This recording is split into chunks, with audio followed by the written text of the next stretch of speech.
Hi, how are you? It's nice to meet you.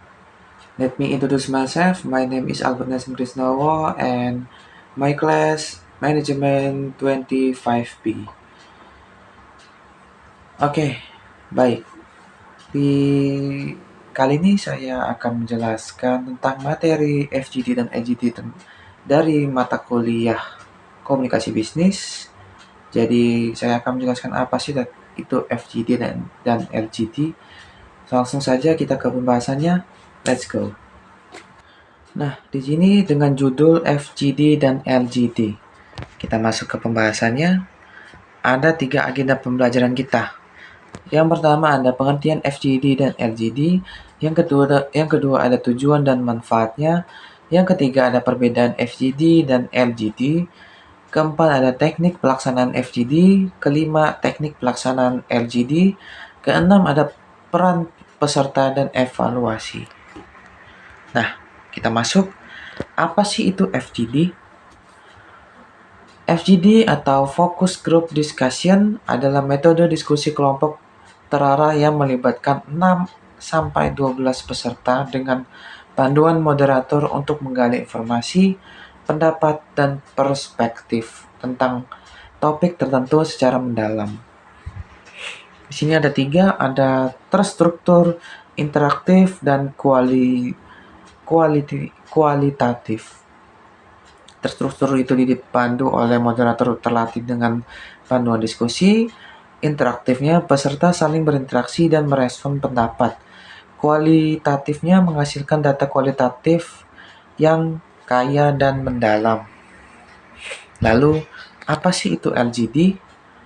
Nah, LGD atau Leaderless Group Discussion adalah metode seleksi atau asesmen di mana sekelompok peserta 5-8 orang berdiskusi tanpa pemimpin yang ditunjuk. Setiap peserta dinilai kemampuan kepemimpinan, komunikasi, dan analisisnya. Di sini ada 3, ada tanpa moderator dan asesmen, lalu kepemimpinan. Tanpa moderator tidak ada kepemimpinan formal yang ditujukan sebelumnya. Lalu asesmennya digunakan untuk seleksi karyawan atau penilaian kompetensi. Lalu kepemimpinannya menguji inisiatif dan kemampuan memimpin secara alami. Nah, tujuan FGD. Di sini ada 4. Yang pertama ada eksplorasi, menggali informasi mendalam tentang persepsi, sikap, dan perilaku target kelompok tertentu.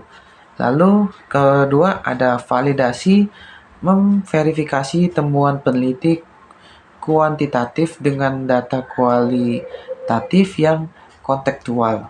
Lalu inovasinya menghasilkan ide-ide kreatif dan solusi inovatif melalui diskusi kelompok terarah. Pemahamannya memahami kebutuhan, harapan, dan tantangan yang dihadapi suatu kelompok. Kita masuk ke tujuan LGD-nya. Yang di sini ada 4, ada penilaian kepemimpinan, uji komunikasi, analisis dan problem solving, dan kerja tim. Kepemimpinannya mengidentifikasi kemampuan seseorang mengambil inisiatif dan memimpin tanpa otoritas formal. Uji komunikasinya menilai kemampuan menyampaikan pendapat secara efektif, persuasif, dan asertif. Lalu analisis dan problem solving mengukur kemampuan berpikir kritis dalam menganalisis kasus dan mencari solusi. Kerja timnya melihat kemampuan berkolaborasi, mendengarkan, dan menghargai pendapat orang lain. Nah, di sini ada perbedaan FGD dan LGD.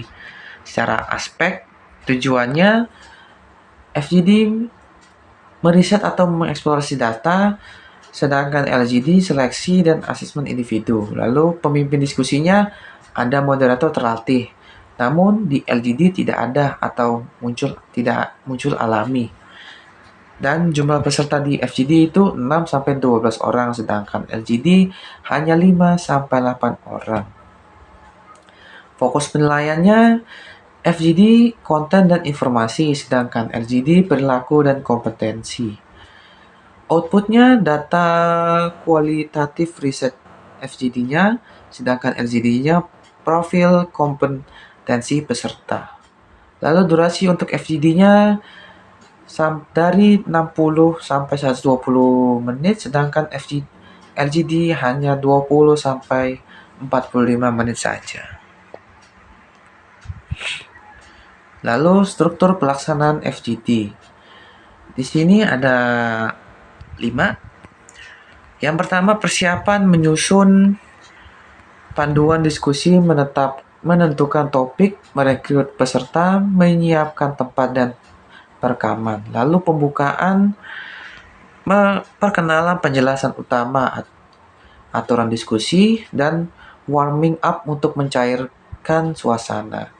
Lalu yang ketiga ada diskusi utama. Moderator mengajukan pertanyaan panduan, memfasilitasikan interaksi antara peserta secara aktif. Lalu pendalaman, probing pertanyaan lanjut untuk menggali informasi lebih mendalam dari peserta tertentu. Penutupannya, kesimpulan sementara, verifikasi temuan, ucapan terima kasih, dan tindak lanjut. Lalu kita lanjut ke pesan moderator FGD.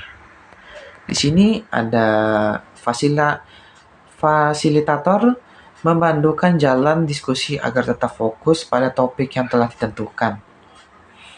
Lalu pendengar aktif mencermati setiap respon peserta dan mengembangkan pertanyaan lanjutan. Lalu netral, tidak memihak atau mengarahkan jawaban peserta ke arah tertentu. Lalu ada di sini mengatur waktu, memastikan semua pihak tercakup dalam alokasi waktu yang tersedia. Lalu pencatat, merekam poin-poin penting dan memastikan data terdokumentasi dengan baik.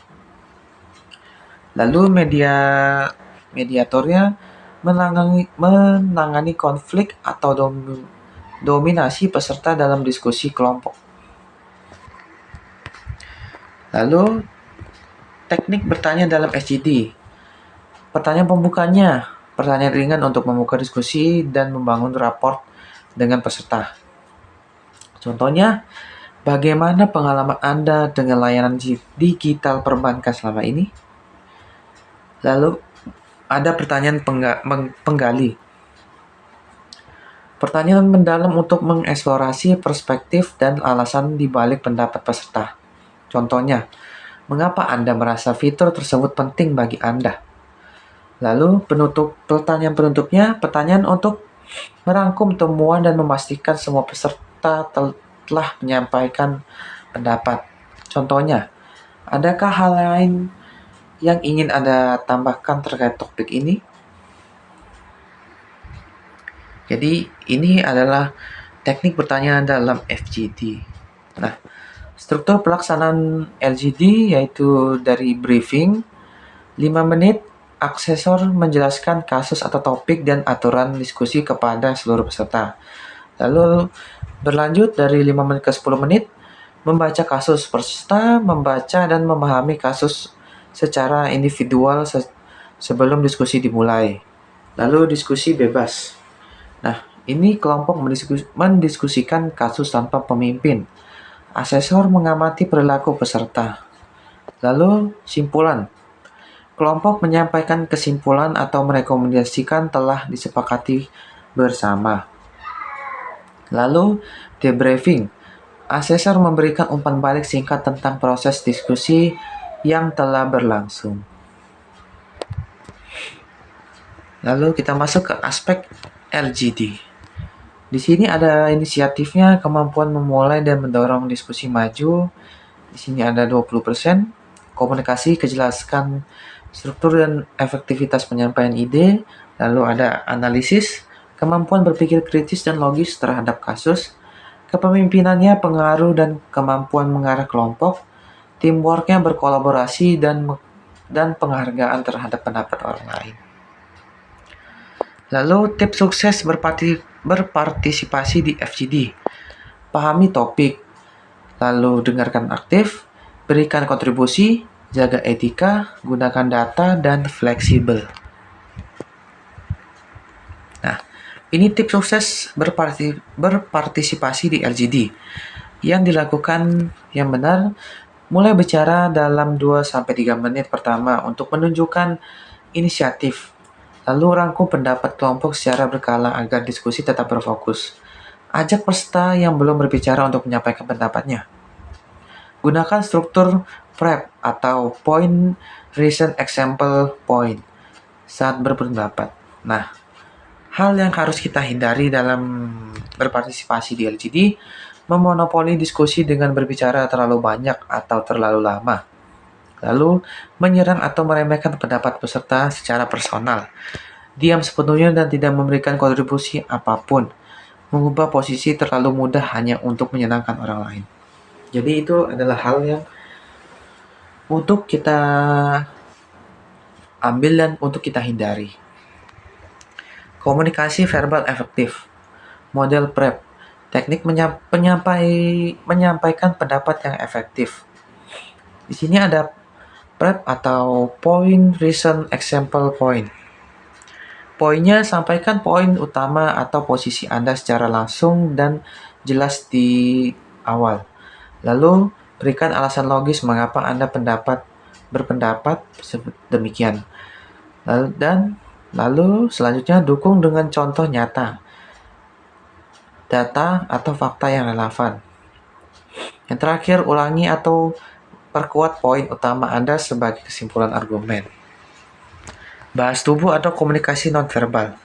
Di sini ada 6, seperti kontak mata, ekspresi wajah, postur tubuh, gerakan tangan, intonasi suara, dan tempo bicara.